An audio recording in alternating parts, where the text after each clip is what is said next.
baca bersama-sama. Pada suatu kali ketika Yesus berdoa seorang diri, datanglah murid-muridnya kepadanya.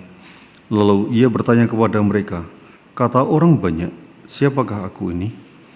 Jawab mereka, Yohanes Pembaptis. Ada juga yang mengatakan Elia. Ada juga pula yang mengatakan bahwa seorang dari nabi-nabi dahulu telah bangkit. Yesus bertanya kepada mereka, menurut kamu siapakah aku ini? Jawab Petrus, Mesias dari Allah. Lalu Yesus melarang mereka dengan keras supaya mereka jangan memberitahukan hal itu kepada siapapun. Dan Yesus berkata, Anak manusia harus menanggung banyak penderitaan dan ditolak oleh tua-tua, imam-imam kepala dan ahli Taurat. Lalu dibunuh dan dibangkitkan pada hari ketiga. Katanya kepada mereka semua, setiap orang yang mau mengikut aku, ia harus menyangkal dirinya, memikul salibnya setiap hari dan mengikut aku.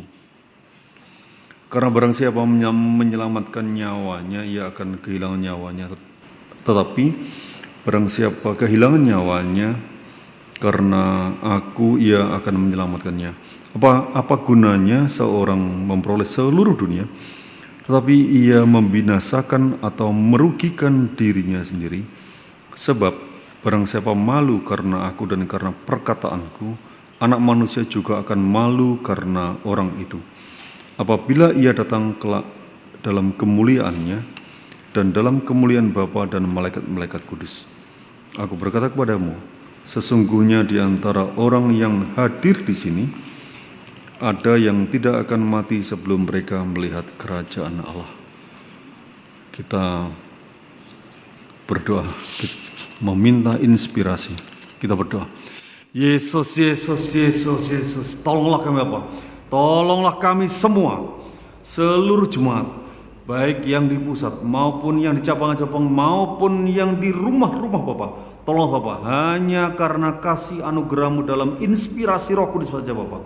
Bapa, tolonglah kami Bapa.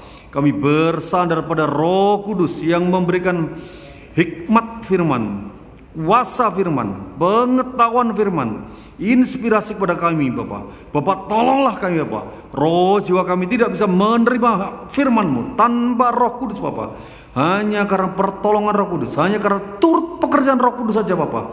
Kami sungguh-sungguh bersandar. Kami semua Bapa bersandar pada Roh Kudus yang memberikan firman itu pada kami Bapa. Dalam nama Yesus, dalam nama Yesus, dalam nama Yesus. Amin. Kita serukan 3 kali, mari roh jiwaku, peliharalah perintah baru. 1, 2, 3. Mari roh jiwaku, peliharalah perintah baru. Mari roh jiwaku, peliharalah perintah baru. Mari roh jiwaku, peliharalah perintah baru. Kita baca intisari khotbah dari judul 1, 2, 3. Menurut kamu, siapakah anak manusia itu? Allah yang kita sembah adalah yang hidup. Dia mengutus anak tunggalnya ke dunia untuk menyatakan Allah Bapa oleh karenanya.